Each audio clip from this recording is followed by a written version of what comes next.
Can you imagine somebody not only indulging in his sexual activities to a way that is most disgusting, to a point that is most disgusting, and indulging in all kinds of food and delicacies, a priest who drinks 7 liters of wine every day, recorded. He didn't exactly live the life of a second Saint Paul, as some Protestants call Luther. He cursed Christ. He cursed Our Lady. He cursed the virginity. He cursed the state of celibacy. He cursed the Pope, the papacy, the Catholic Church, the Mass, the sacraments. He said that he is receiving his inspirations from the devil. He claimed of having had apparitions from the devil. He said that sometimes he only feels comfortable when he thinks about the devil instead of our Lord. He said to his so-called wife, with whom, of course, he lived in concubinage, he said, when one night, Catherine Bora, who was somewhat less guilty than he was, they were doing a late evening walk, and she said, "Isn't that sky beautiful?" In German, the word sky and heaven is the same word, Himmel.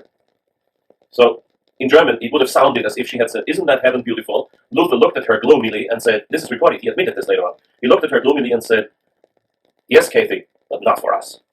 He knew where he was going to go. Knowing that he had lost everything. He was asked, for example, "Martin, do you really believe everything you teach?" He said, "No. Who does?" He knew he was lying. He knew he couldn't prove anything he said.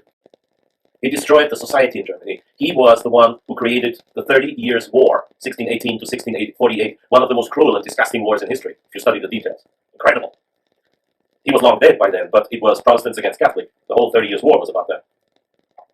Martin Luther died the way he lived. On the evening of February 17th, 1648, he, as usual, of course, went to bed stone drunk. He was found in the early morning, and contrary to some Protestant reports, there is other reports at the time that say they tried to revive him. He was found hanging on a rope in his bedroom. Martin, the great second Saint Paul, as some call him, Martin Luther, who destroyed Christendom in Germany, who lived like what he called Christ, look up that word in the dictionary, who lived lying, cheating, cursing, who substituted prayer with curse, celibacy with filth, who substituted any kind of virtue with any kind of vice, died in despair. Satanists always die in despair. He died hanging himself. He took the rope, hanged himself, and went to hell. Now, I mentioned before that in 1974 there were some people already who tried to have Martin Luther canonized. In 1974, a priest in the Austrian province of Styria, which is one of the 9 Austrian provinces, near to the capital of that province, Graz, you can look it up at the map, started to publish a series of articles explaining to you many things that I have explained to you today. And some sinister forces that I don't want to go into decided to make that man shut up. So they went to see him and told him, "You are not going to interfere with our movement to have Martin Luther canonized." That priest said, "Okay, I agree with you, but I want you to stay here until tonight. That's the only condition I ask."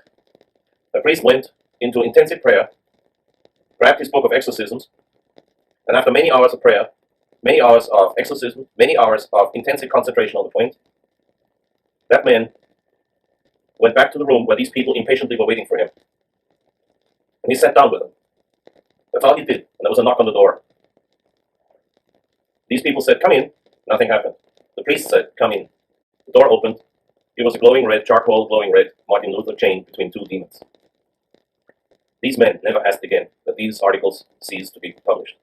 The priest finished a series of articles, and these are the source of my information today. He, however, if the story is true with this priest, or if it is not true, he wrote these articles quoting reliable historical sources. The church usually does not go into details if somebody's in hell or not.